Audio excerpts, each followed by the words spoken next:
disastrous, impossible, super special, crazy, crazy.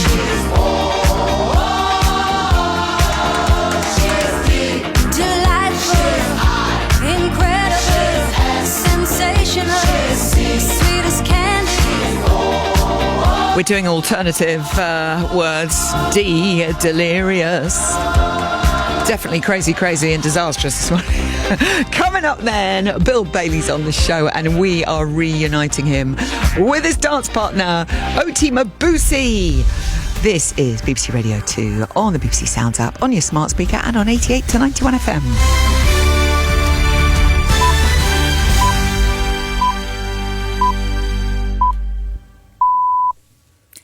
BBC News at 8 o'clock on Friday the 8th of July.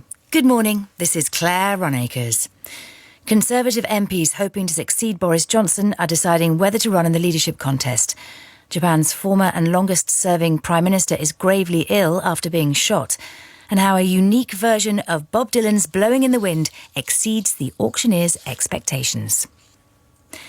Some of the Conservative MPs hoping to replace Boris Johnson as leader of the party are starting to launch their campaigns. Last night, the chairman of the Foreign Affairs Committee, Tom Tugendhat, who's been a prominent critic of Mr Johnson, joined the Attorney-General, Suella Braverman, by declaring that he would run. In the past half hour, the Education Secretary, James Cleverly, ruled himself out of the leadership contest. As Boris Johnson begins his first full day with his new cabinet, Mr Cleverly defended the Prime Minister's decision to stay in office until a successor is chosen. There's no such thing as a caretaker Prime Minister. The Prime Minister has made it clear he will stand down from his role as party leader and Prime Minister when his successor is chosen. But ultimately, as we have seen with the situation in Ukraine, the issues with food pricing around the world, plus inflationary pressures here in the UK, there is plenty that we have to get on with. NHS trust bosses in England have warned that critical decisions about building new hospitals could be delayed because of the current political paralysis. NHS providers say as buildings are in need of urgent repair, they're living with risk every day. The government said it was working closely with trusts on construction plans. The former Japanese Prime Minister Shinzo Abe has been shot while delivering a speech on the street as part of an election campaign event. Reports say Mr Abe was hit twice before falling to the ground.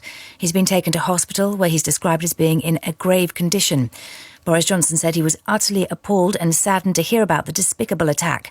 Our correspondent Marioko Oi described what happened. There were two what appeared to be gunshot sounds that were heard when Mr Abe was making a speech. Since then, a 42-year-old man who lives in Nara has been in police custody, and we learned that he is a former maritime self-defense force, and he had two guns, one reportedly homemade. He was taken to hospital by helicopter shortly after the incident. The former American police officer who's in jail for murdering George Floyd has been given a second prison sentence for violating his civil rights.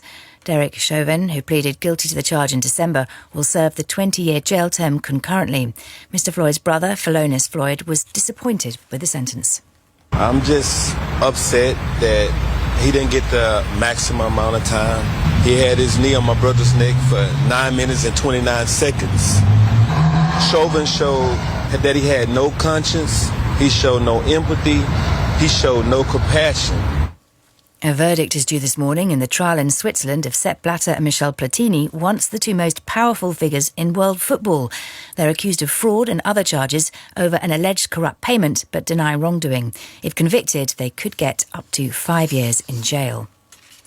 Britain's Cameron Norrie says facing six-time champion Novak Djokovic in their Wimbledon semi-final this afternoon will be one of the tougher tasks in tennis. The winner will play the Australian Nick Kyrgios on Sunday after Rafael Nadal withdrew injured from the other semi-final. A one-off new recording by Bob Dylan of his 1962 song Blowing in the Wind has sold for almost £1.5 million at auction in London. Gareth Barlow reports on the unique release. Set inside a simple wooden box is 3 minutes and 50 seconds of musical history. The only copy of Bob Dylan's 2021 recording of Blowing in the Wind. The answer, my friend, is a blowing in the wind. The answer is blowing in the wind.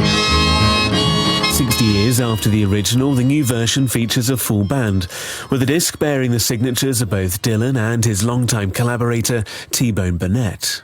The identity of the winning bidder is as yet unknown, but it took just 4 minutes for the lot to sell, just long enough to sit back and listen to a rare recording of one of the world's best-known songs.